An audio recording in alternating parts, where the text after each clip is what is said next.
ny mofinaina isan'andro atolotry ny mpitandrina rakotina valina maoly.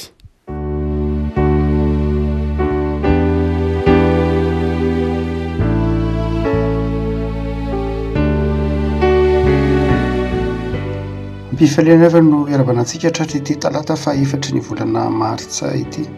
Ny mofinaina voalahatra antsika dia ny boky ny Ezekiela mpaminany. Ezekiela toko 20, Ezekiela toko 20, raisina amin'ny andininy fa 17 ka hatramin'ny andininy fa 2:30. Ezekiela toko 20, raisina amin'ny andininy fa 17 ka hatramin'ny andininy fa 2:30 vakitsika amin'ny anaran'i Jesosy.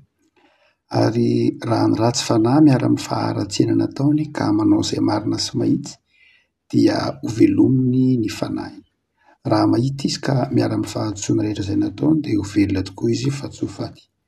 Nefa hoy ny taranak'Israely, tsy marina ny fitondran'ny Tompo. Ry taranak'Israely, ny fitondrako va ny tsy marina? Tsy ny fitondranareo va ny tsy marina? Koa samy ho tsiraiko araka ny ataonareo avy ianareo, ry taranak'Israely, ho Jehovah Tompo. Mety ho dika mibeba amin'ny fahadsoana rehetra dia tsy ho tonga fahatafitonana mahameloka anareo intsony izany. Esoa afaka aminareo ny fahadsoana rehetra izay nataonareo ka manaova fo vaovao sy fanahy vaovao anareo. Fa nahoana no faty anareo, ry taranak'Israely? Fa tsy sitrako ny fahafatesan'izay maty. Ho Jehovah Tompo koa mibeba ianareo mba ho velona. Ray Masino, manamasinana amin'ny fahamarinana ny teninao no fahamarinana. Amen. Ny perikopany volana martsa moa levako marara satria anatin'ny fotoanan'ny karema isika dia manao antsoavo momba ny fibebahana. Manao antsoavo momba ny fibebahana. Ary ity perikopy eto ambanimasina ity, ny Ezekiela toko 20 dia miresaka momba ny fibebahana, antso amin'ny fibebahana. Na mahaolana ataontsika hoe saribahana teo amin'ny lafin'ny fifandraisana tamin'Andriamanitra ity Ezekiela toko 20 ity, satria nahazatra ny zanak'Israely dia ny teolojia deutéronomista no hoe Andriamanitra mamaly ny heloky ny ray amin'ny zanaka hatrany amin'ny taranaka anankatelo na efatra amin'ny fandimby. Deutéronomie toko 7:30. Saingy eo ambany eo ihany moa dia misy manao hoe Andriamanitra tsy manao izay amin'io andininy vitsivitsy eo ambany eo. Raha mamaky ity Ezekiela toko 20 itsika dia tsy dia tena izay lafin'izay loatra ny tian'ny Ezekiela ho hazavaina eto. Tsy ilay hoe Andriamanitra mamaly ny heloky ny ray amin'ny zanaka na ny heloka ifandovana na tahaka izany. Tsy izay loatra ny tian'ny Ezekiela ho takatritsika, fa mahamaika an'i Ezekiela amin'ity andininy ity dia fitaomana ny olona hibebaka. Amin'izay solomaso izay no tian'i Ezekiela ho takatry ny zanak'Israely hoe mibeba ianareo. Ary ny fibebahana izay taon'i Ezekiela ho banjin'ny zanak'Israely eto dia adidy aman'andraikitry ny tsirairay ny fibebahana, tompona andraikitra amin'ny asany sy amin'izay nataony ny tsirairay. Izay toe-po izay no tian'i Ezekiela ho takatritsika hoe itsika ihany no tompona andraikitra amin'izay ho avintsika, amin'izay fiainantsika, izay mahavery antsika na mahavoavonjy antsika. Tsy miankina amin'ireo izay haneloantsika na izay hanirianantsika koa arô, fa miankina amin'ny fanapahan-kevitritsika amin'ny ankehitriny no mahavoavonjy antsika na tsy mahavoavonjy antsika. Mbola testamenta taloha mihitsy izao no resahana. Raha maka tsara ilay toko 20 tsika dia mandray ohatra vitsivitsy eo izany Andriamanitra mandresy lahatra ny zanak'Israely no hoe maka ohatra hoy izy, raha ohatra ka misy olo marina anankiray ka manao ny marina io olo marina io dia voavonjy izy, voavonjy ny fanahiny. Satria ny amin'ny andininy faha-efatra ny Tompo amin'ny Ezekiela toko 20 toko 20 dia manazava manao hoe ny fanahy manota ihany no faty. Noho izany dia maka ohatra izy hoe raha misy olo-lehilahy anankiray na misy raim-pianakaviana ka manao ny marina izy dia voavonjy izy, tsy maty ny fanahy. Fa raha ohatra kosa izy ka misy zanak'olo marina anankiray hoe ny ray aman-dreny marina kanefa ilay zanany manao tsy mety, ny zanany manao tsy fahamarinana. Ary rehefa mijery tsika ilay tsy fahamarinana izay hita ao dia tsy fahamarinana izay atao indrindrindra amin'ny fiarahamonina, fahamarinana atao, tsy fahamarinana atao amin'ny hafa, herisetra atao amin'ny hafa. dia raha ohatra izy ka manao hoe manao ny tsy fahamarinana mihitsy olona io zanaka io dia na marina azy le ray de ho faty ihany lay zanany. Ary ny ohatra fahatelo-draisiny de manao hoe ny zafikely indray zany, raha ohatra ndraika ny zafikelyn'ilay olona marina tany aloha ka manao ny marina nefa ny rainy indray zany nanao diso, zany hoe any amin'ny taranaka faharoa zany ka lay zafikely indray nanao ny marina fa ny rain'io zafikely io zany nanao diso dia voavonjy ihany na tsy maty ihany lay zafikely. Ny tiany Ezekely ho takatsika zany de zao manao hoe tompona andraikitra amin'izay ataotsika isika ary itsika tsirairay avy no miatrika ny fitsaran'Andriamanitra. Isan'izay nampiavaka ny toe-tsaina réformé ny ataotsika hoe responsabilité individuelle. Isan'izay toe-tsaina vaovao no entin'ny réformateur io no hoe enao no tompona andraikitra amin'ny fiainanao, ary io tsy amin'ny fiainam-panahy ihany fa na amin'ny fiainam-piarahamonina mihitsy ary. Tamin'ny talohan'ny réforme de ohatra hoe ny tsirairay avy de tsaraina amin'izay fotom-pampianarana nampianarana azy. Ohatra zany misy kristianina anankiray miatrika ny fitsaran'Andriamanitra izy de rehefa miatrika ny fitsaran'Andriamanitra izy dia tsarain'Andriamanitra araka zay zavatra nampianariny lay mpampianatra azy na lay mpitandrina na lay pretra, fa tsy hoe arakarak'izay zavatra nataony tsy akory fa arakarak'izay zavatra nampianarina azy. Zay talohan'ny réforme. Fa ny réforme nanazava manao hoe tsy zay no izy fa tsarain'Andriamanitra araka ny asanao ianao. Satria mantsy misy olona afaka manao hoe talohan'ny réforme zany de mety afaka miteny olona manao hoe ka le mpampianatra mihitsy nge nalaiko tahaka ny toetrany ka za nge ndray aman-dreniko nge ohatran'izao de naka tahaka azy ohatra hoe ndray aman-dreniko mpimamy lava de lasa mamy lava koa na za ndray aman-dreniko mpangalatra de lasa mpangalatra koa na ndray zany talohan'ny réforme de mety ho azony hamarinina. Fa rehefa tonga kosa ny fantsibavahana dia nanome andraikitra manao hoe tompona andraikitra amin'ny fahamarinan'ny fiainanao ianao ka satria ny réforme na ny fantsibavahana de tsy nataonanao hijery olona fa hijery an'Andriamanitra sy ny finoanao. Noho zany dia mety ho diso daholo ny olona rehetra fa ianao ihany marina. Ny réforme zany dia nanome toerana izay ataotsika hoe fandraisana andraikitra ny tsirairay izay. Ary ianao azo lazaina hoe ny fantsibavahana no isan'ny nampivelatra ny toe-tsaina individualiste teto ambonin'ny tany hoe izaho de tompona andraikitra amin'ny fiainako, zay mahatsara ny fiainako, tompona andraikitra amin'izay ahavovonjy tompona andraikitra amin'izay mampety ny fiainako ary azo tsaraina amin'izay zavatra zay ho nataoko.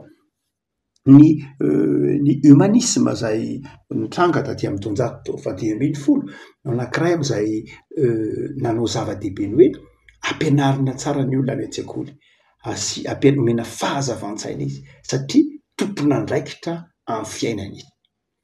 Dia eto de mifanitsy indrindra amin'izany toe-tsaina zany ny afatra Ezekely ampaminany manao hoe ny fanahy manota no faty tokoa.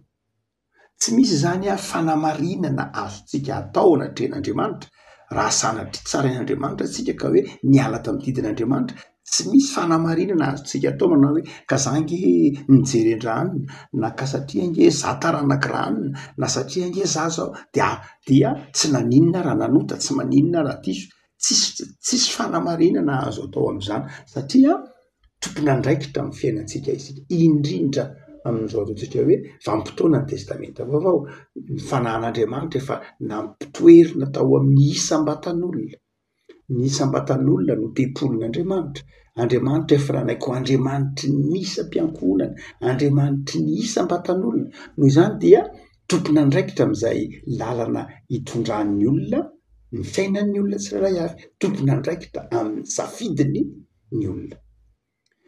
Dia izay ary mahatonga ny Ezekely ampaminany eto tsy miantso fibebahana ho an'ny rehetra fa miantso fibebahana ho an'ny tsirairay.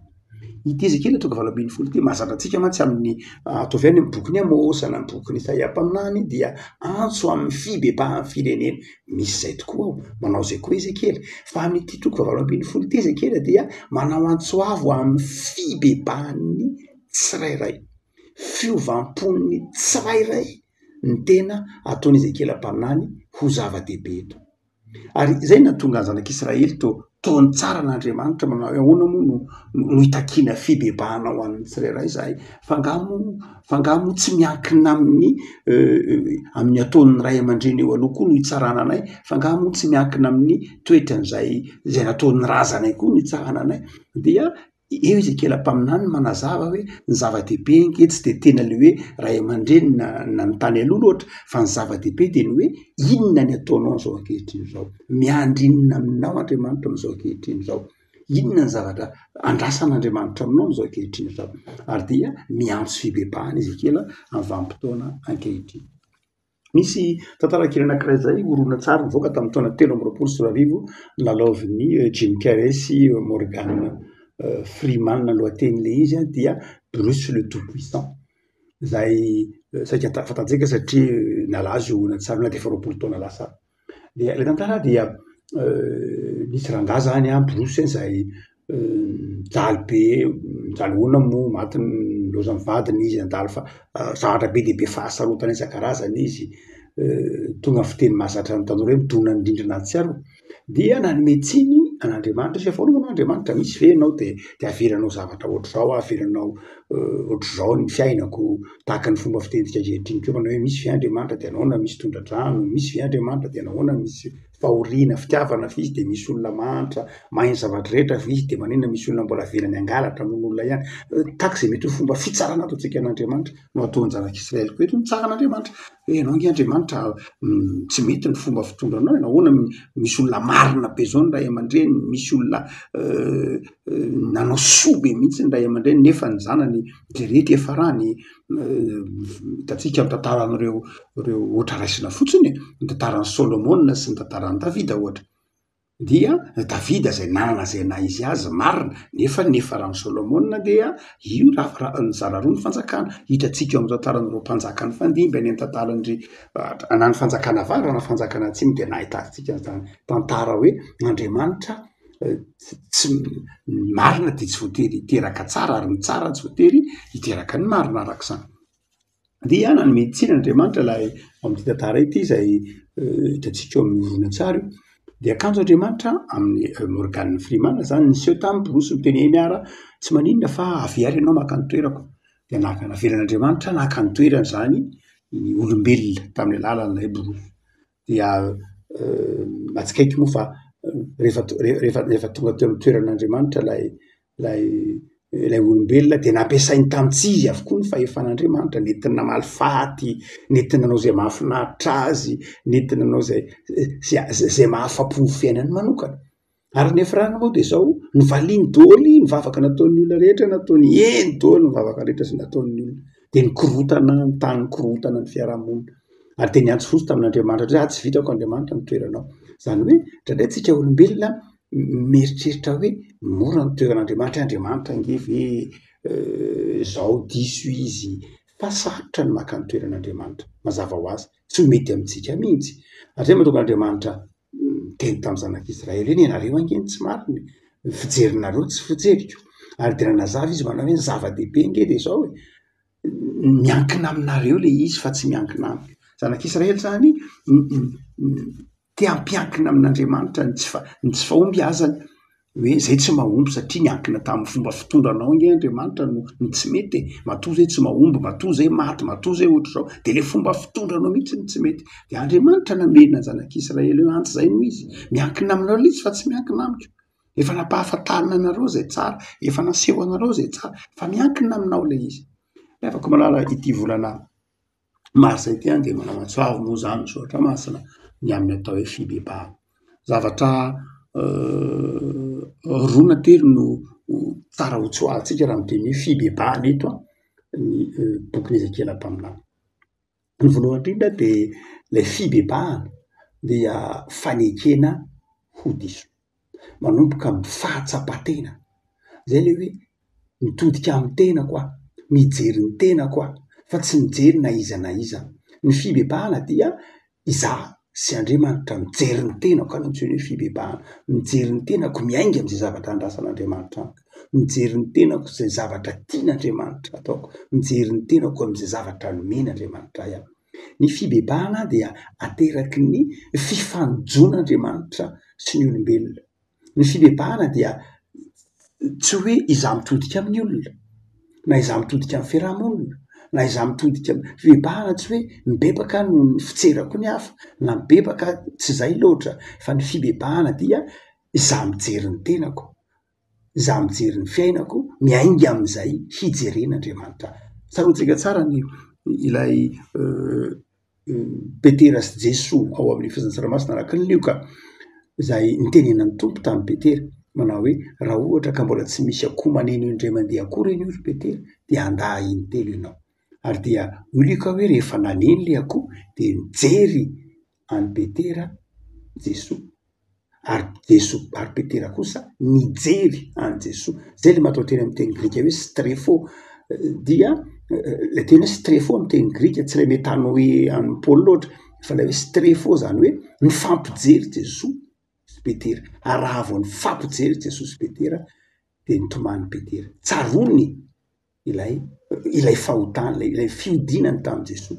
Zany hoe amin'ny Lioka dia zao ny mason'i Jesoa nampibebaka ny Petera, fa tsy ny akoho naneno akory, tsy ilay akoho naneno akory no nampibebaka, fa Jesoa nijery any Petera. Ary dia izay ny tiany Ezekely ho takarintsika eto manao hoe ny fibebahana nge tsy hoe fijerenany ray aman-dreny tany aloha, tsy fijerenany tantaram-piainana, tsy fijerenany fahasoavana ny raisina, tsy izay loatra no mahatonga fibebahana, fa lahy fiorana amin'Andriamanitra.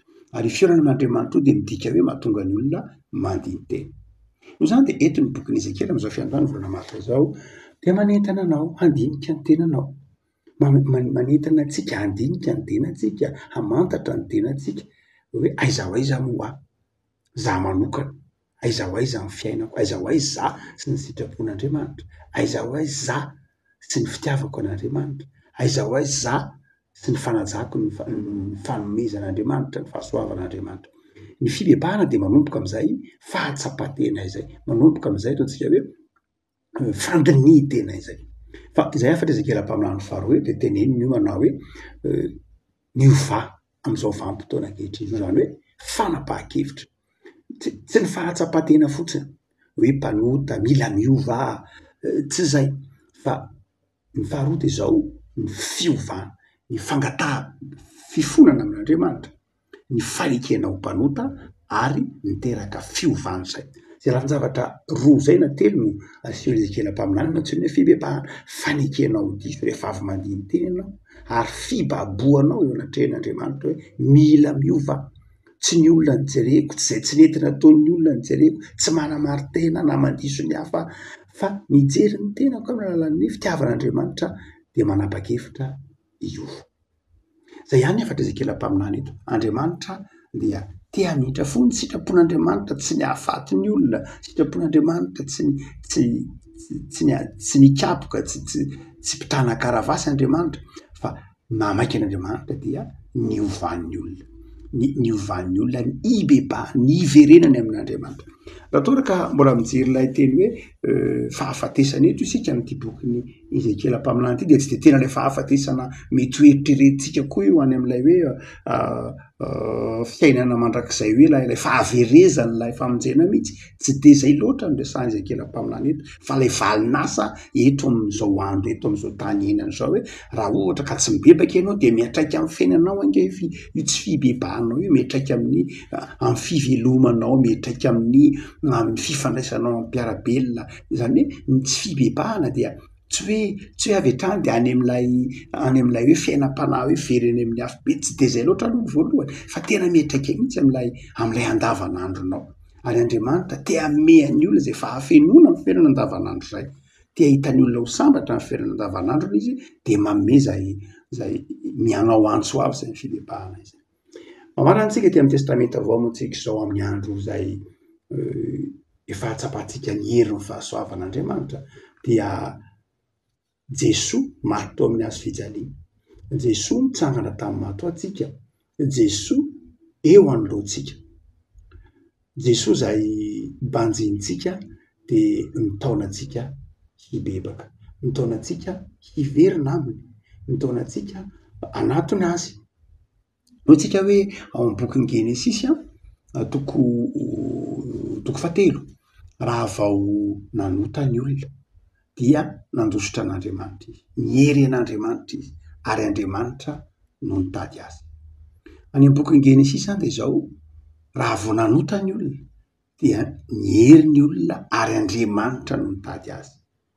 Aiza ianao ry Adamo, aiza ianao ry olombelona, satria niota dia nampisaraka antsika tamin'Andriamanitra. Fa aty amin'ny testamenta vaovao tsika, aty amin'ny testamenta vaovao tsika vakio tsara ny bokin'ny Apokalipsy toko 20:20 dia izao lasa ny olombelona indray no nitady an'Andriamanitra. Ny dikan'ny teny hoe Maranatha dia aiza ny tompona, avy ny tompona, avy ny tompo. Zany hoe rehefa tonga Jesosy dia lasa itsika indray no mitady an'Andriamanitra. Nahoana? Satria tonga topo-tsika ny fitiavan'Andriamanitra. Lasa miaina amin'ny fahasoavana isika dia mangetaheta mitady an'Andriamanitra. Tsaroantsika tsara mihitsy rehefa nitsangana tamin'ny nalevon'i Jesosy ny androtry ny Paska dia niezakazaka nitady an'i Jesosy, ary Petera, ary Maria Magdalena, ary Jaona nitady an'i Jesosy satria efa maty tao amin'ny hazo fijalian'i Jesosy. Efa nitsangana tamin'ny maty Jesosy atsika dia izao lasa tonga tao anatintsika ato ny etaeta eona amin'Andriamanitra. Tsy toetra voajanahary aty anatintsika zany amin'ny mahampanota-tsika ny hoe mitady an'Andriamanitra, ny hoe mibebaka, ny hoe te hiova, ny hoe te ho tsara. Manana an'izany tsika izao satria efa atao anatintsika Andriamanitra, efa atao po-tsika Andriamanitra. Noho izany raha n'ity boky Ezekela mpaminany ity dia izao eno hoe mibitsiky ny fanahy-masina ao anatinao, ny taonanao hibebaka. Efa reninao zany, tsy vaovao zany, tsy antsoavo vaovao zany, efa reninao isan'andro zany. Ary efa fantatry ny tompo fa ao anatinao zany etaeta te hiova, etaeta te hanao ny sitrapon'Andriamanitra zany. Dia ny tompo any hampandresy anao, ny tompo any hanafana ny fonao, ny fanahy-masina ny hampahery anao, handehananao amin'ny lalana marina sy mahitsy mba hivereninao hanaraka ny sitrapon'Andriamanitra, hifalianao amin'ny fiainana isan'andro. Ary anananao fotoana ny vanim-potoana ankehitriny hanararoatra ny fibebahana. Vavaksika, tompo soloanao izany amin'ny teninao izay azo renao vakiana, mampahery anay hanararoatra ny vanim-potoana ankehitriny hiova hibebaka. Zanakao izay no ny amin'i Jesosy, ary dia efa nohamarinonao no ny amin'i Jesosy, ary efa nitao aminao no ny herin'ny fahasoavanao hitoetra ao amin'i Jesosy zanakao. Mampahery izay tompo mba ho marina mandrakariva, ary ampahery izay hitoetra mandrakariva mahazanaka ao anay. Esory aty anatinay ny fahazarana tsy akasitrahanao. Ary amin'izao fiandroany ny herinandro izao dia ho herinandro ny fiovampo, herinandro ny fibebahana, herinandro ny fahamasinana hiavaozana ity herinandro ity. Jereo ny asan'ny tananay, jereo ny fikasanay, jereo ny isan'andro ny ataovy mba amin'ny fahasoavanao tompo. Mampahery anay, ary amin'izay rino fonay ka fantatrao fa mahasambatra anay Jesosy dia omeo anay ireny. Mamelany elokay amin'ny fisalasalanay, mamelany elokay amin'izay mety ho nampalahelo anao nataonay, ary dia mitoera aminay mandrakariva tompo. Amin'ny anao Jesosy Kristy mpamonjy. Amen.